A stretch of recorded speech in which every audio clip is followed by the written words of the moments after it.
Jimmy, how necessary is a steam blowing off session of the soccer skills competition that you guys have after practice quite a bit of the time? I think we keep it consistent. Me, G, Meyers, Silva, a lot of the guys kick around a basketball or a soccer ball that we have upstairs. Just so everybody knows that, yeah, we got a job to do here, but still have fun, still enjoy being around one another. And you've had to get back to this series. You've had 3 days to think about stuff. I'm not asking for game plan, obviously, but what do you have to change? What do you think this team has to change tomorrow night? I think we just got to start off better. I don't think we started off anywhere near what we're capable of. And then we dig ourselves a hole and try to fight back out of it. So I think going into this next one, it's up to the starting five to come out with a great start. Next question, Barry Jackson.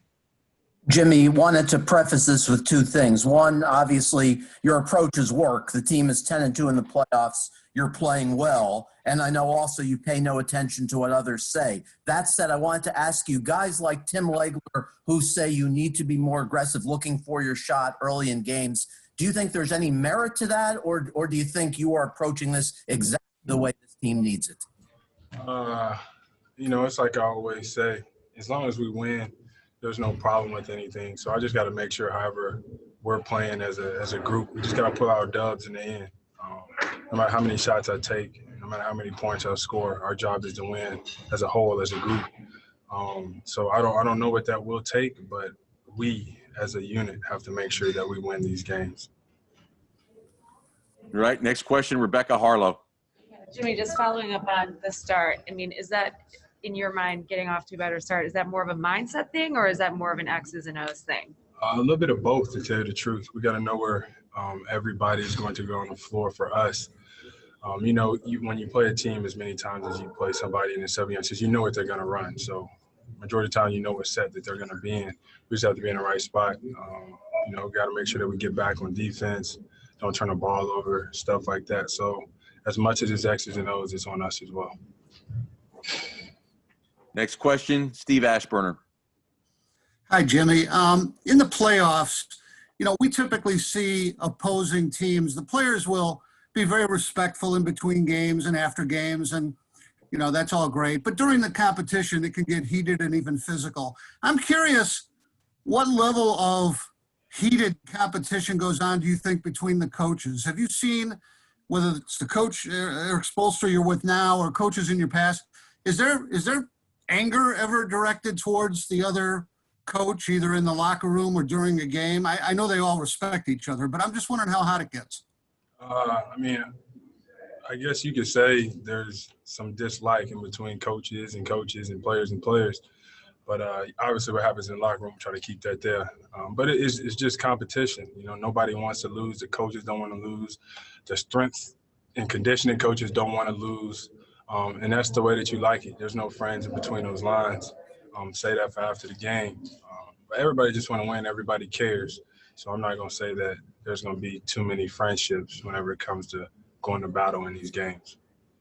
Thanks. Next question, Kareem Copeland. Quick one for you, Jimmy. I want to ask about Duncan Robinson. What impresses you most about him, and why does he fit so well with y'all?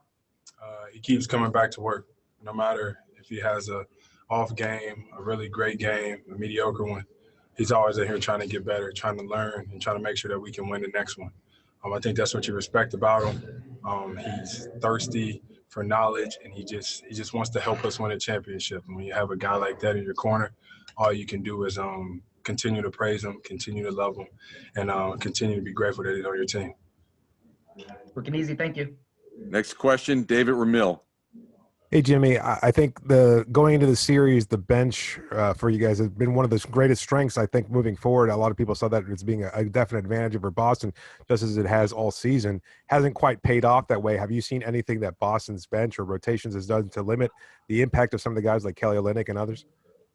No, not really. I think a lot of it stems from the starting five, though. When we start off flat, it kind of trickles down the line, so it doesn't get the bench in a groove that they are, comfortable with playing with because they see us being lazy on both ends on the floor.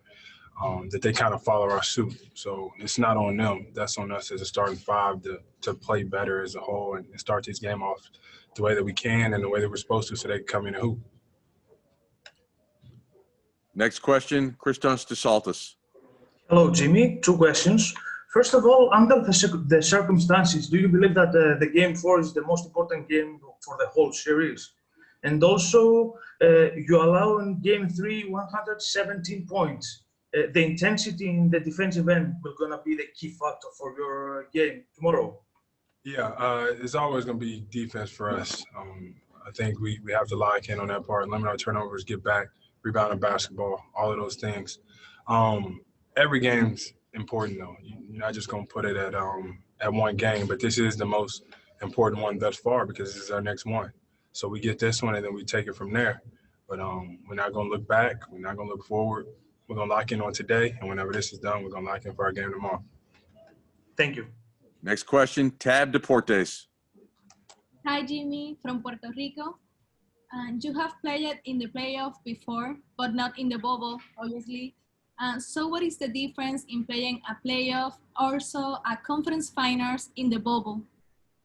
To me, besides the fans, family not being here, there is no difference. It's competing. You're still expected to win no matter where you're at. This championship is still going to count like every other one. So I feel like everything's the same. We go about it the same way. We practice, we meet, we go over the other team's plays, the scouts, just like we would be if everything was normal. So at the end of the day, it's still the first one to 16 wins.